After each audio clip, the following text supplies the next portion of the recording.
Mas, meu amado, bem-vindo a este nosso encontro semanal que trata sobre os conflitos e paralelos. Pega sua Bíblia, pega seu caderno, sua caneta, seu lápis. Vamos conosco. Ora ao Senhor, peça sabedoria ao Espírito Santo, entendimento ao Espírito Santo. Ora ao Senhor. Vamos lá. Vamos analisar mais um conflitos e paralelos. Nós vamos falar hoje da história de Moisés. Apesar de que durante a semana a gente acaba vendo alguns personagens que aparecem antes, mas na verdade a gente deixa para falar desses personagens com maior conteúdo, onde um vídeo de 5 minutinhos não é suficiente, e também personagens que apresentem alguns conflitos em relação a outros, alguns paralelos em relação a outros. Então a gente guarda esses personagens para falarmos em separado. Moisés é um deles, ou Moshe. Moshe, ou Moisés, quer dizer tirado das águas, e este é o seu nome em hebraico.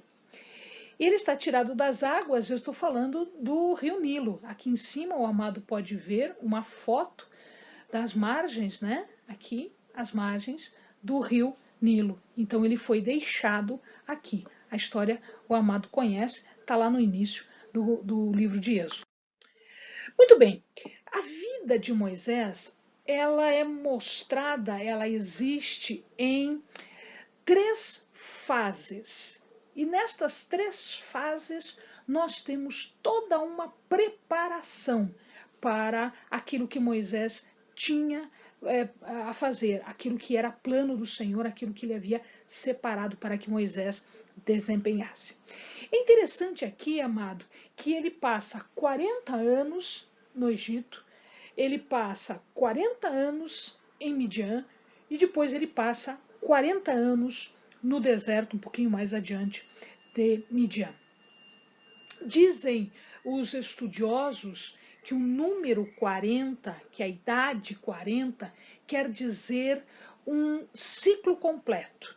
Portanto, aqui a gente percebe que se nós fôssemos analisar isso sob esse aspecto, a gente vai ver que ele teve um ciclo completo no Egito, ele teve um ciclo completo no deserto próximo do Sinai e teve um ciclo completo no deserto em caminho para a Terra Prometida. Então, a primeira fase de 40 anos, que foi no Egito, foi destinada à educação de Moisés. Lembrem-se que ele havia sido adotado pela filha de Faraó. Então, o que acontece na corte do Egito? Ele recebe a educação mais aprimorada, a melhor educação que naquela época poderia existir. Então o Egito era um grande país, era uma grande nação. O Egito era conhecido por grandes avanços. Então ele tinha uma excelente educação. Para quem? Para os que pertenciam à corte. Moisés pertencia à corte e, portanto, ele teve a melhor educação que o mundo daquela época poderia lhe dar. Quando ele foge para Midian, quando ele foge para o deserto, ele tem uma outra preparação. Ele tem uma preparação mais espiritual, uma preparação de vida, uma preparação para deserto, uma preparação para a geografia do lugar. Então a vida dele em Midian foi uma vida de preparação. Quando ele atinge 80 anos, Deus o manda de novo para o Egito para libertar o seu povo. E quando ele faz isso, quando o povo efetivamente sai do Egito, ele passa 40 anos peregrinando pelo deserto, andando de lá para cá, indo, voltando, andando um pouquinho, para, arma tabernáculo, fica ali um pouco, vai um pouco mais para frente e assim sucessivamente. Ele passa 40 anos de peregrinação, 40 anos onde toda a legislação é passada, onde todas as ordens, os mandamentos em termos de adoração, em termos de render graças, né, do tabernáculo, das ofertas, enfim, de todo do holocausto, enfim, todas as regras religiosas e civis são dadas para Moisés e são ensinadas ao povo. E eles vivem isso, uma vez que o tabernáculo foi construído, eles vivem isso durante todo esse tempo, até ficarem na boca, né, na entrada da terra prometida. E aí, o amado sabe, ele não entra. Muito bem, nós vamos encontrar a vida de Moisés, um eterno conflito. Moisés teve poucos momentos em que ele ficou tranquilo. A maioria das vezes, a Bíblia nos conta os conflitos que ele passou. E o primeiro conflito é o próprio nascimento. Lembrem-se que ele nasce no Egito, sob o comando de um faraó que não conhecia mais o povo de Deus, que não era mais amigo do povo de Deus, mas que tinha o povo de Deus como seus escravos, como posse sua. Ele é filho de Arão e Joquebede. Arão e Joquebede. Arão e Joquebede são da tribo de Levi, mais especificamente da família de Coate. Seu irmão mais velho era Arão. E, na verdade, a irmã, que era ainda mais velha do que Arão, era Miriam. Nós temos um videozinho sobre Arão e temos um vídeo sobre Miriam. Nós vamos falar deles lá no vídeo. Muito bem, o que acontece aqui? Primeiro ponto. Faraó determina a morte dos recém-nascidos, porque ele ouve falar aí de uma profecia, etc, etc. E ele observa que o povo de Deus está crescendo, tem muita gente, o povo é muito numeroso, e ele começa a ficar com medo da sua posição, do seu poder. Então ele determina o quê? Mata todo mundo. Mata todos os recém-nascidos. Isso não era raro na antiguidade. O amado lembra de outras histórias em que isso acontece. E aí, o que Arão já era nascido, Miriam já era nascida. Mas Moisés não. Então, Moisés é gerado exatamente nesta fase e ele nasce já sob o edito, sob a ordem de matar os nascidos, tá? E aí, Joquebede fica com Moisés um tempo, o tempo que ela pode ficar escondido com Moisés, e aí quando não tem mais o que fazer, ela faz um cestinho todo revestido de betume, que era para não afundar, coloca Moisés ali e coloca Moisés no rio Nilo, naquele rio que a gente mostrou agora há pouco para vocês. Que coisa interessante, Miriam vai atrás do irmão, para ver o que acontece com o irmão, para ver se ela pode fazer alguma coisa protegendo o irmão. E num determinado momento, olha como Deus faz as coisas, Joquebede coloca Moisés no rio e um pouquinho mais para frente, quem está tomando banho no rio? Quem está tomando banho é a filha de Faraó. Ela não tinha filhos. A filha de Faraó não tinha filhos. Era a única filha de Faraó. E aí o que acontece? Dizem os escritores que Moisés era muito belo, era muito formoso. Quando a filha de Faraó vê Moisés nas águas, ela imagina de imediato, é um filho dos hebreus, é um filho deles. E ela sabe a ordem que o pai dela deu. Ela sabe que aquele menino deveria ser morto. Mas ela se enamora pela criança imediatamente. Então ela pega aquela criança e ela se enamora e ela diz: é meu, eu vou criar, é meu filho. Ele é criado como filho da filha de Faraó. Portanto, é como se fosse neto do Faraó. Ele é criado com todos os conhecimentos, com tudo aquilo que implicava estar na corte de Faraó, estar vivendo sob o cuidado de Faraó. Muito bem, o que acontece é que num determinado momento, ele já adulto, 40 anos, ele passeando por ali e ele vê a forma com que as pessoas, os egípcios, tratam o seu povo, porque ele sabia que ele era hebreu, ele sabia quem era o seu povo original. E ele vê e não gosta. Ele não gostou daquilo. E aí, na verdade, ele entra numa confusão física e ele acaba matando o egípcio. Quando ele percebe que foi descoberto, o que ele faz? Ele foge com medo de ser morto, porque aí a corte se volta contra ele. Ele pode ser morto por conta disso, então ele foge para um local chamado Midian, né, próximo do Monte Sinai, então nesta localidade que o amado está vendo aqui. Era um ambiente muito hostil, era um ambiente de deserto, era um ambiente em que poucos lugares tinha água, tinha vegetação, enfim. Lá ele acaba se casando com Zípora. Zípora é filha de Jetro. Nós temos um vídeo também falando de Jetro, né? Ou Reuel, porque às vezes ele aparece na Bíblia com o nome de Jetro, às vezes ele aparece na Bíblia com o nome de Reuel. Dizem, então, que ele é um sacerdote daquela região.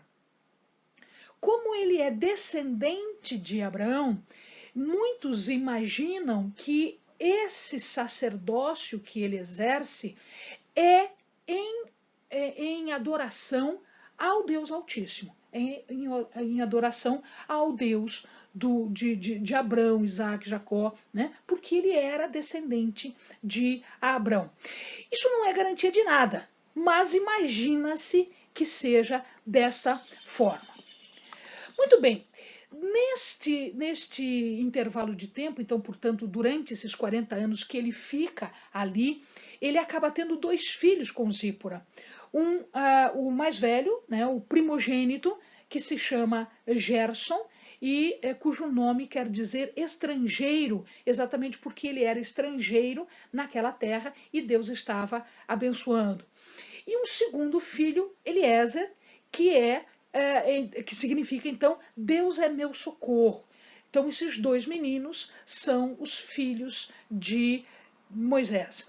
E é interessante que você vai observar lá na frente, depois, quando Moisés morre, quem ele abençoa como seu sucessor não é nem Gerson, nem Eliezer. A Bíblia não fala a respeito disso. A Bíblia só menciona que ele chama Josué para lhe suceder e ele dá a bênção para que Josué execute então a segunda parte desta saída do Egito e a entrada na terra prometida. A gente tem um vídeo sobre Josué, você vai ver a história dele também neste vídeo. Em Midian, ele é pastor de ovelhas. As atividades ali, jovens, não eram muito mais diferentes do que essa. Ou ele era pastor de ovelhas e cabras e outros animais, ou eles eram agricultores. Então não tinha muito mais o que fazer além destas 2 atividades, né? Poucos eram artesãos porque não havia muito mercado para isso. Então ele, na verdade, criava ovelhas. E ele ficou durante todo esse tempo criando ovelhas. E aí acontece, depois desse tempo todo, acontece no livro de Êxodo, no capítulo 3, a história de quando ele se vê frente a frente com o próprio Deus, né? E ele encontra na sarça ardente o grande eu sou. Né? Então, a passagem, uma das passagens mais lindas que você vai encontrar na Bíblia é exatamente essa, quando ele pergunta quem é. Né? Então, disse Deus a Moisés, 3:14. Disse Deus a Moisés: eu sou o que sou. Dize mais: assim dirás aos filhos de Israel: eu sou, me enviou a vós. Então, portanto, o grande eu sou se apresenta. E aqui é super importante, meu amado. Pela primeira vez, o nome de Deus é utilizado. Quando nós falamos Deus, quando nós falamos Senhor, quando nós falamos Deus Altíssimo, etc., nós podemos encontrar alguma confusão entre outros deuses, porque quando se falava Deus naquela época, se falava Elohim, Elion, tá? Então existiam palavras que eram aplicadas a Deus. Aqui aparece para Moisés, super importante isso, pela primeira vez, Deus diz o seu nome, ele se apresenta. E aí, aquele que é Iavé, tá? Alguns colocam como Javé ou Jeová. Isso é uma adaptação nossa agora da modernidade. Não está errado. Pode chamar de Jeová, pode chamar de Javé, né? Apesar de que alguns críticos dizem, não pode, porque o nome é Iavé. Meu amado, você está adorando o Deus Altíssimo. Você acha que se no teu coração você está adorando Iavé e o chama de Javé, ele vai se preocupar se você está fazendo correto, a tua vida é correta? Você acha que ele vai se preocupar se você coloca um J ou se você coloca um I no começo no nome dele? Iavé, em hebraico Iavé. Para o nosso português pode ser Javé, pode ser Jeová, pode ser. Ele se reconhece porque ele está olhando o teu coração. É o teu coração que ele está olhando. Tá? Porque algumas pessoas criticam isso. Eu já ouvi algumas pregações, eu já ouvi algumas pessoas falando disso, e eu acho absurdo você dizer que a pessoa está falando errado porque a palavra não é Javé, é Iavé. Amado, fique na paz, adore o Senhor, né? Seja usando o nome Javé, seja usando o nome Iavé. O correto é Iavé, mas Deus entende, Deus conhece o teu coração. Se você quer saber mais sobre o nome, nós temos um vídeo, vai lá dar uma olhadinha, a gente tem um vídeo que fala sobre todos os nomes e a evolução dos nomes de Deus. Amém? Então acontece aqui, ele se encontra pela primeira vez com o grande eu sou. E ele então começa, por incrível que possa parecer, ele fala face a face com Deus, com Iavé. Entretanto, nós vamos perceber que este homem, ele acaba negando, ele acaba dizendo, não, mas eu não quero. E aí nós temos algumas negações. Eu vou colocar aqui todas, e daí a gente... as 3 primeiras são perguntas, e a outra é simplesmente não. Então veja lá, vamos com calma. Em Êxodo 3:11, ele nega a primeira vez. 3:11, ele está dizendo assim, então Moisés disse a Deus, quem sou eu para que vá a Faraó e tire do Egito os filhos de Israel? Então, na verdade, ele está dizendo assim, eu não tenho capacidade nenhuma, eu não tenho autoridade nenhuma, eu não tenho facilidades, eu sou difícil. quem sou eu para fazer isso? Não, não, não, não, não, não, não. Quem sou eu? Isso é uma negativa.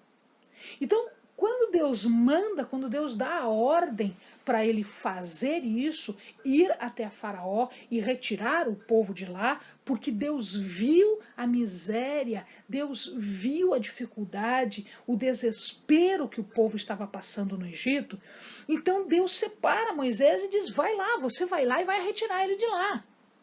Você conhece a corte, você conhece Faraó, você conhece o poder do Egito. Então você é a pessoa correta para ir lá. Por que eu te deixei 40 anos na corte do Egito? Entendeu, meu amado? Nada é por acaso se nós temos uma vida com Deus. Nada é por acaso. Ele não passou 40 anos na corte do Egito por acaso. Tem uma razão. E agora essa razão se apresenta. Quem sou eu? Não. E aí ele faz a segunda pergunta, né? Quem me enviou? 13. Então disse Moisés a Deus: quando eu for aos filhos de Israel, eles disser: o Deus de vossos pais me enviou a vós, e me perguntarem: qual é o seu nome? Que lhes direi? Quer dizer, quem me enviou? Eles estavam no Egito. O Egito tinha outra mentalidade. Muitos estavam corrompidos. A gente vai ver daqui a pouquinho. Então, a primeira situação é uma negativa de eu não tenho autoridade, eu não tenho condições, eu não sou capaz. A segunda negativa é: quem está me enviando? Eu nem sei. Eu sei que é o Deus de Abraão, Isaac e Jacó. Quem é? Agora ele se apresenta. Eu sou o grande. Eu sou o grande, eu sou. Eu sou. Enviou a voz, tá? Yahvé me enviou a voz. E aí ele faz uma outra negativa. A outra negativa está em 4:1. Ele diz assim: então respondeu Moisés: mas se não crerem em mim, nem ouvirem a minha voz e disserem: o Senhor não te apareceu. Eles estão me chamando de mentiroso. Como é que eu vou, né? Que autoridade eu vou demonstrar? E aí, nesse ponto, Deus mostra para ele que ele está dando poder, autoridade para Moisés para falar e para fazer coisas em nome desse Deus, né? Em seu nome, o Yahvé. Tá? Então, essa é a terceira negativa. Aqui ele faz perguntas. Quem sou eu? Quem me enviou? Que autoridade eu tenho? Que competência eu tenho? Eu não tenho nada disso, não. E aí ele passa a apresentar negativas mais fundas, mais pronunciadas. Então, em 4:10, ele fala assim: olha lá. Então disse Moisés ao Senhor: ah, Senhor, eu nunca fui eloquente, nem antes nem depois que falaste ao teu servo. Sou pesado de boca e pesado de língua. O que ele quer dizer aqui? Os estudiosos acham que Moisés tinha um problema na conformação da boca. Isso significava que ele tinha dificuldade de falar. Alguns dizem: ele tinha língua presa. Eu não sei o que ele tinha, porque a palavra não fala o que ele tinha. Mas efetivamente ele tinha dificuldade de fala, ele tinha dificuldade na conformação da boca, de tal maneira que às vezes era difícil, né? Para algumas pessoas era difícil entender o que ele falava. Então ele diz: Senhor, manda uma pessoa que saiba falar, manda uma pessoa que fale direito, manda uma pessoa que não tenha dificuldade de língua. Alguns dizem que ele tinha língua presa, outros dizem que ele era gago. Enfim, a gente não sabe qual era o problema que ele apresentava, mas ele tinha alguma coisa. E aí Deus disse: não, tudo bem, então você vai com Arão. Arão, eu te digo o que falar e Arão é que fala. Arão fala, pronto, tá aí Arão, Arão vai com você. Maravilha. E aí, o que é que Moisés diz? Veja lá. Ele, porém, disse: ah, Senhor, envia aquele que hás de enviar. Ou seja, chegou uma hora que ele não tinha mais desculpas para dar para Deus. E ele disse: não, não vou, envia outro, não quero. E, queridos, Deus devia amar muito Moisés. Deus devia amar muito Moisés. Porque é só aqui que a palavra diz, né? No 14, a palavra diz assim: então se acendeu a ira do Senhor contra Moisés. Eu não sei o que aconteceu, porque a Bíblia não fala. E os estudiosos também não dizem, não existe essa história para a gente entender, porque ali diz, acendeu-se a ira do Senhor contra Moisés. Todas as vezes em que a gente lê isso na Bíblia, a pessoa que provocou a ira de Deus foi muito punida, se deu muito mal. E aqui não, aqui Deus acende a ira dele, tá? E ele diz, você vai, tá aqui Arão, vá lá com Arão. E é interessante que depois Deus fala isso e Moisés fica quietinho, Moisés não fala mais nada. Moisés concorda com tudo. E ele efetivamente ele vai, depois das 5 negativas. Querido,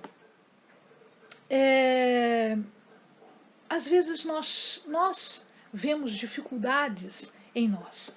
A gente acha que nós não somos capazes, a gente acha que Deus não mandou mesmo, a gente acha que não tem autoridade por conta daquilo que nós estamos fazendo em nome de Deus. Tá? Não no que a gente está fazendo, estamos fazendo em nome de Deus.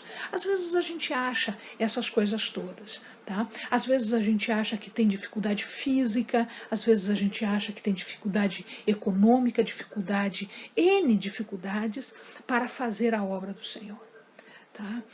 Cuidado, porque às vezes essas nossas negativas, elas vão provocando a ira do Senhor, tá?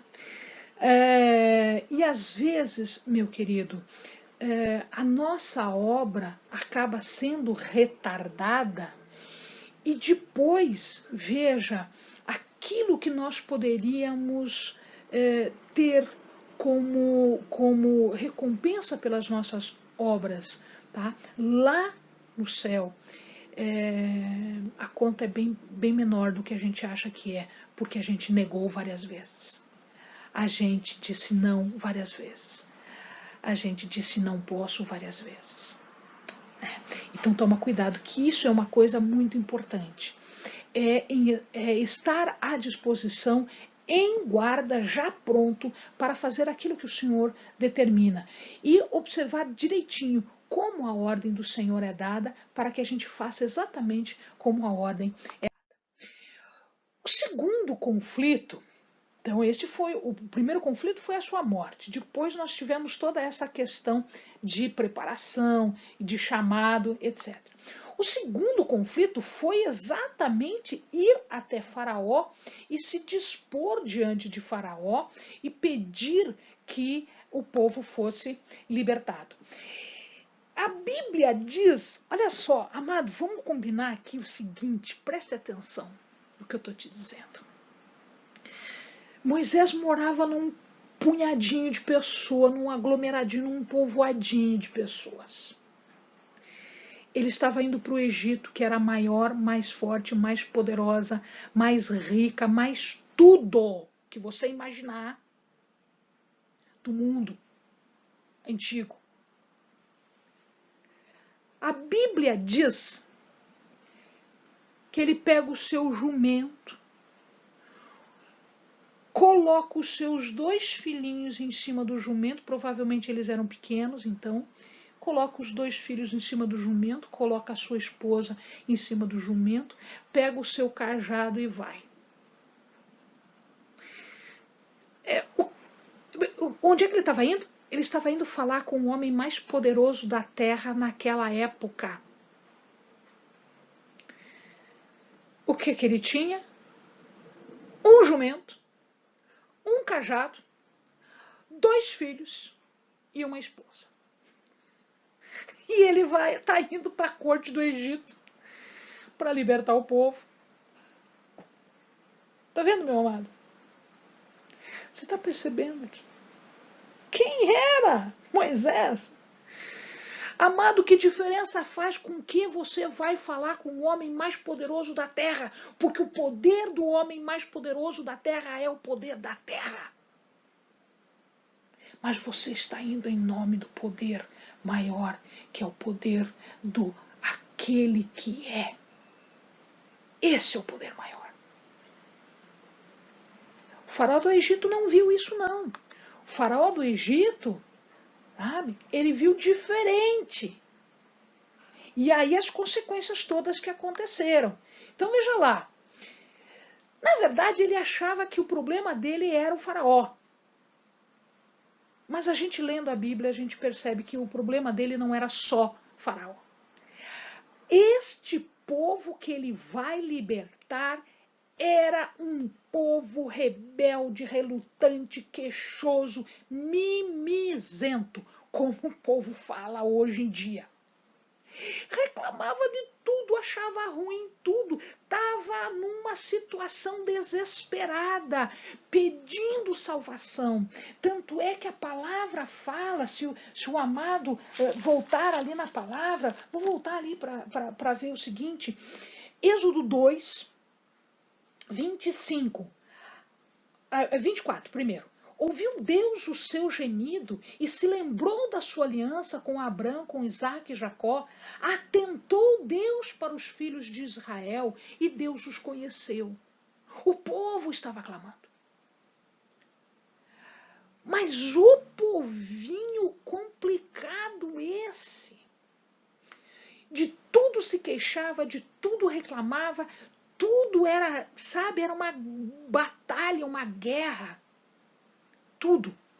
Então, quando Moisés foi para lá, ele não enfrenta só o faraó, ele enfrenta também o povo dele, que estava sendo resgatado, que estava sendo salvo, mas que fazia corpo mole em todas as situações, em que não dava apoio, não dava sustentação para o líder que Deus mandou.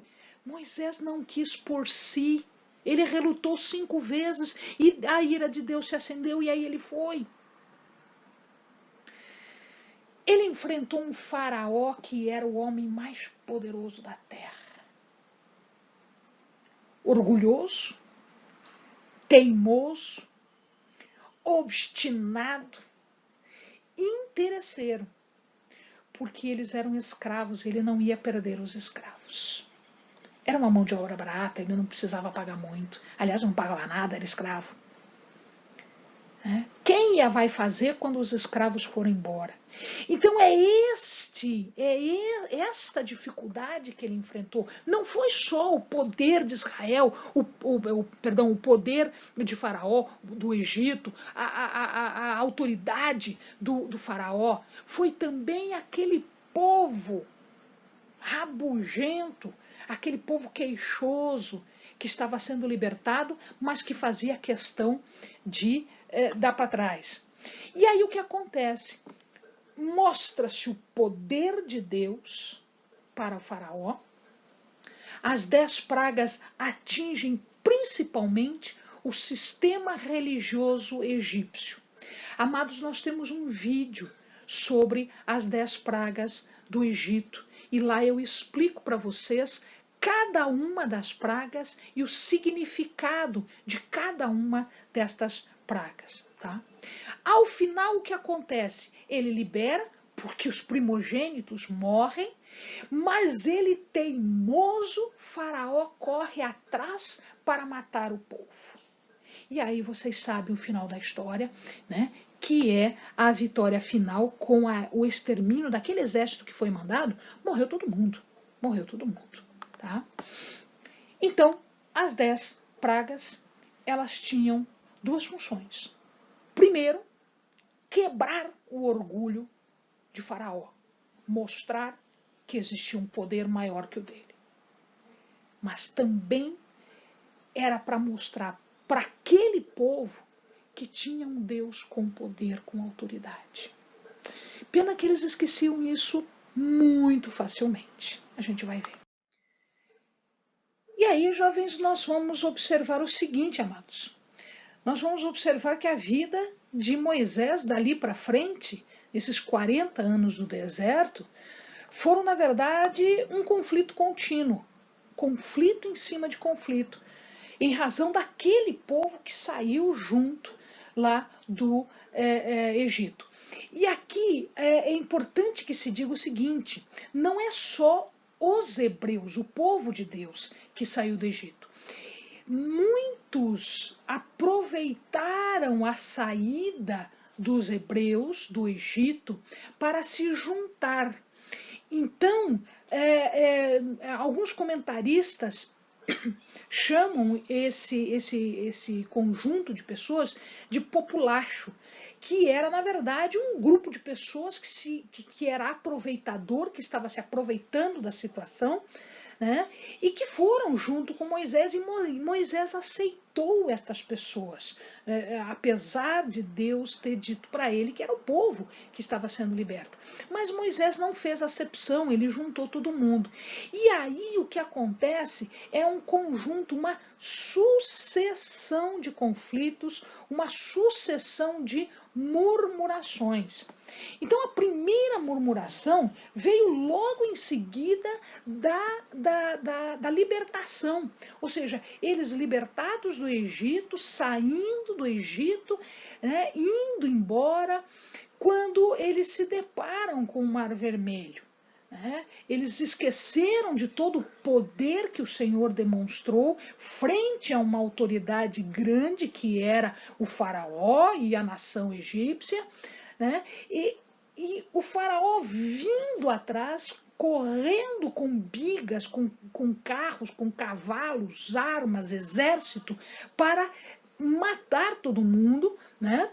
Jovens, crianças, mulheres, velhos, adultos, eles queriam exterminar todo mundo, porque Faraó ficou muito brabo, irado por causa disso. E aí eles, de frente do Mar Vermelho, eles fazem a primeira murmuração já fora do Egito. E a passagem está, depois o amado lê com calma, a gente não vai gastar muito tempo nisso. Depois o amado para o vídeo e lê com calma, está em Êxodo 14, versículo 11 e 12. O amado sabe o que vai acontecer depois, todo o exército vai ser destruído e eles seguem adiante, passando o Mar Vermelho a pé enxuto.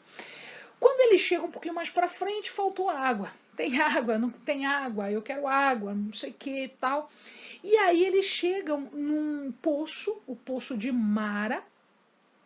Mara quer dizer amargo, né? A tradução do nome Mara é amargo.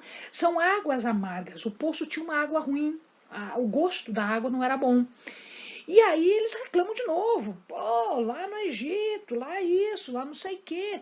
E aí Deus ensina para Moisés o que fazer para que a água passe a ter um gosto melhor.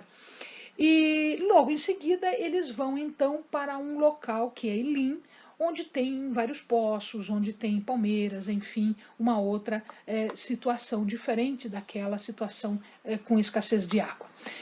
A próxima reclamação é comida. Porque a cebola do Egito, porque a comida do Egito, porque o chicote do Egito, porque tudo era bom no Egito. E aí o povo começa a reclamar porque não tem comida, porque o que eles vão comer, etc, etc. Moisés ora ao Senhor, Deus ouve, e ele manda um bando de codornizes, de aves, um conjunto de aves. Vira e mexe isso acontece, tá? Vira e mexe isso acontece. Então quer dizer que não foi milagre, Helene? É interessante, né, que às vezes isso acontece exatamente quando Deus determina que aconteça, então para mim isso é milagre. Exatamente quando Moisés ora para acontecer, então para mim isso é milagre. Deus determina que os animais voem para onde Deus quiser que eles voem. Eles voam. E aí esses animais, uma quantidade enorme de codornizes, é uma avezinha pequenininha, elas voaram em direção a esse povo. E aí o povo comeu carne, se refestelou todo. E para manter a alimentação, Deus cai pela primeira vez o maná. E o maná não para mais de cair. Então ele caiu pela primeira vez e ele ficou contínuo. Então eles tinham comida, todos os dias eles tinham comida, era só colher, eles não tinham que trabalhar pela comida. E era uma comida gostosa. Dizem alguns que ele tinha um gosto meio que de mel, um gosto meio que, sabe, uma comida gostosa, não era uma comida ruim. A passagem está em 16, Êxodo, né, claro, 2 e 3. A próxima reclamação foi água de novo, eles já estavam mais para frente no seu andar, eles estavam no local que ficou conhecido como Meribá. E ali eles reclamaram por água e Deus dá uma ordem então para Moisés que era para agir em relação à rocha, e da rocha surge água. Aqui dá uma pregação imensa. Cada uma destas aqui, jovens, murmurações, dá uma pregação imensa. Tá? Está a passagem em Números 20, do 8 ao 13. E aí eles têm água. Água límpida, água boa, água, sabe, para todo mundo beber, para todos os animais, né? Todos os que estavam junto ali bebiam desta água que vinha da rocha, por ordem de Deus. Então, se Deus quer água saindo da rocha, vai sair a água saindo da rocha, não tem outra alternativa. Aí o povo abusou um pouquinho. Moisés foi para receber as ordenanças, os mandamentos, a lei, né? No monte. Ele passa 40 dias e 40 noites no monte. E aí, o que o povo faz? Essa parte está em Êxodo 32. E aí, o que o povo faz? O povo começa a reclamar de novo. Ah, porque os deuses, porque isso, porque Moisés sumiu, porque Moisés morreu, e agora, o que é isso, o que é aquilo, etc, etc. E aí eles fazem, então, um bezerro de ouro. E Deus se ira. Deus fica muito irado. Moisés tem que interceder, e é nesse episódio que a tribo dos levitas, né, ela se recompõe e ela toma uma posição que vai lhe render todo o sacerdócio. Tá? Ela se recupera daquilo que Levi havia feito lá atrás, e ela se recupera, e aí nós temos todo o sacerdócio consolidado na mão dos levitas. Tá? Depois ele teve que pedir ao Senhor uma nova cópia, né, que eram as tábuas que haviam sido destruídas quando ele percebe isso. Muita gente morreu nessa circunstância, jovens, porque tinha que se extirpar a idolatria do meio do povo, tinha que se purificar o povo, e esta foi uma das situações em que houve esta purificação. Depois nós temos a revolta de Coré, Datã, Abirão e On. Está faltando um nominho aí de On. Ele não foi muito ativo, o nome dele não foi muito chamativo, mas ele estava lá nessa rebelião. E eles se rebelaram exatamente contra a posição de Arão e de Moisés e a autoridade que Deus havia dado para eles. Né? Coré, Datã, Abirão e On são tragados pela terra, as barracas deles, né, a tenda deles é tragado, eles são tragados, aquilo que era deles, tudo foi destruído, né, e Deus eliminou mais umas 200, quase 300 pessoas, 250 pessoas com fogo. E aí, no dia seguinte, eles reclamaram de novo, e aconteceu, então, que Deus mandou uma praga que matou 14.700 pessoas, para mostrar exatamente a quem ele tinha dado autoridade. Ele dá autoridade para quem ele quer dar autoridade. Tá? Logo em seguida, o povo reclama de novo. Tá? Eles já estão em Quibrot Tavá. E aqui eles reclamam de fome, só que olha que coisa interessante. Aqui a reclamação ela foi de uma tal maneira que ela trouxe ira de Deus em relação ao comportamento do povo. E aí ele trouxe de novo as codornizes, exatamente como foi feito lá em cima, né? As codornizes em Êxodo 16, 2 e 3, tá? Em Êxodo 16, 2 e 3 aqui, né? E aqui a mesma coisa, só que nós já estamos, a passagem é de Números 11. Você vai ler essa passagem lá. E aí as codornizes vêm, eles pegam as codornizes, diz a palavra que a carne ainda estava na boca, estava nos dentes, quando ela atinge, e muita gente morre aqui durante esse episódio, tá? Depois a gente tem a rebelião de Miriam e Arão, que se colocam contra Moisés, alegando que eles estão contra Moisés, tendo em vista que ele está se relacionando agora com uma mulher de Cuxi, uma cusita, né? De Cuxi. E aí, na verdade, não era bem essa a justificativa. Na verdade, eles estavam querendo, né, se colocar numa posição mais proeminente, eles estavam com inveja de Moisés. E aí Miriam é ferida de lepra e eles ficam uma semana esperando, ela já é curada por conta de uma oração que Arão fez, mas de qualquer maneira eles ficam uma semana esperando a punição, a pena de Miriam, né? E depois eles levantam o acampamento e vão um pouquinho mais para frente. Depois nós temos uma outra passagem, né, em que o povo é acometido também de mais murmuração, e aí Deus manda serpentes, tá? Essa passagem está em Números 21, 7. E é interessante que nesse ponto aqui é construído uma haste, né? E nessa haste eles fazem uma serpente, eles constroem uma serpente, eles fazem uma serpente para se curar, então, desta praga.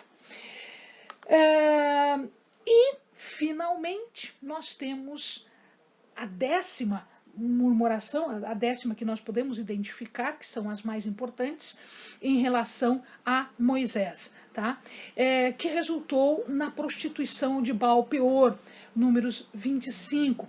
Se vocês lembram, Balaque, estavam tentando lançar, né, feitiços, lançar palavras ruins contra Israel, e aí, na verdade, Deus não permite. Balaão, na verdade, ele acaba abençoando a tribo, e como uma estratégia, já que assim não dá, então eles fizeram uma outra estratégia, e as mulheres da região acabavam sediciando os homens, e eles entraram em prostituição com as mulheres da região, né, que ficou conhecida então como a prostituição de Baal-peor.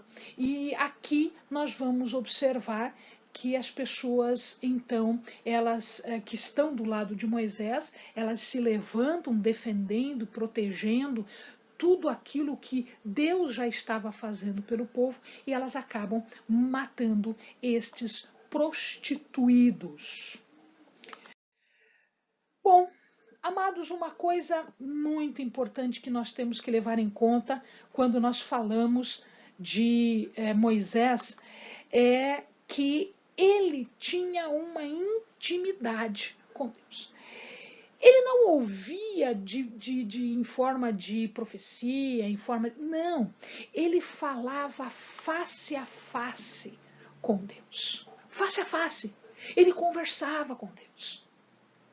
Ele chegou a dizer para Deus não 5 vezes. A gente já viu isso agora há pouco.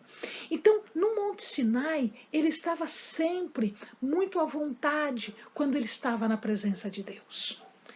Lá no Monte Sinai, por exemplo, nós vamos ver algumas passagens onde fica claro essa intimidade com Deus. Tá? Primeiro no seu chamamento, onde ele viu a sarça ardente. Depois, quando lhe foi dada a lei, que ele trouxe a lei para o povo.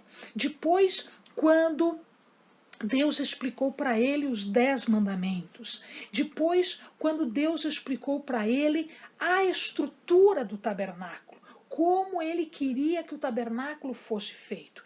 E em todas essas passagens, os detalhes são muito importantes. Portanto, Deus falava com Moisés de maneira que a gente fala com as outras pessoas. Então havia uma intimidade muito grande. Portanto, Moisés podia ouvir diretamente de Deus o que Deus queria em termos de lei, em termos de mandamento, em termos de construção do tabernáculo. Tá? Então isso era muito importante, essa intimidade, essa comunhão que só ele tinha, só ele tinha. E é interessante que às vezes ele não subia no monte, mas ele ficava na tenda, então ele ficava conversando com Deus. Olha que coisa maravilhosa, né? Um dia que você passa os teus dias, olha, de manhã eu faço isso, assim, assado, depois eu vou lá, converso com Deus, depois eu faço isso, aquilo, depois eu vou lá, converso com Deus. Ou seja, ele passava os seus dias conversando com Deus, conversando com Deus. Tamanha a intimidade deste homem com Deus. E isso transparece, meu querido, fisicamente. Então, em Êxodo 34, Êxodo 34, ele vai falar aqui no versículo do 29 ao 35, ele vai falar que quando Moisés saía da presença de Deus, o seu rosto resplandecia. Então, 34, 29, 35. Quando Moisés desceu do Monte Sinai, trazendo nas mãos as 2 tábuas do testemunho, sim, quando desceu do monte, Moisés não sabia que a pele do seu rosto resplandecia por haver Deus falado com ele. E assim até o 35. Depois o amado lê com calma isso. Ele não percebeu, mas as pessoas percebiam. Então, eventualmente, ele botava um véu. Para conversar com as outras pessoas, porque o seu rosto resplandecia. Amado, olha a glória de Deus. Ela chegava a mudar a cor da pele de Moisés. Tamanha a comunhão. Imagina que energia de poder estava sendo passada para Moisés, enquanto ele conversava com Deus. Tá? Chegava o seu rosto a resplandecer, como se ele ficasse iluminado pela luz de Deus. Moisés nos traz um legado de ofício, né? Ele foi mediador, ele foi legislador, ele foi líder e ele tinha um caráter muito especial. E que eu posso agora ressaltar neste caráter de Moisés a sua fé, a sua comunhão, a sua humildade, a sua persistência. Em todas as passagens nós podemos ver isso. Ele morre no Monte Nebo, ele não é autorizado a entrar na terra, ele morre com 120 anos, ele morre depois de Miriam e depois de Arão. Os seus irmãos morrem um pouquinho antes, com idades maiores do que 120 anos, né? Mas ele morre com 120 anos, passando 40 anos no Egito, 40 anos em Midian, 40 anos no deserto. Aqui é uma fotografia tomada do Monte Nebo. Então, existe lá um marcozinho mostrando a posição das várias localidades.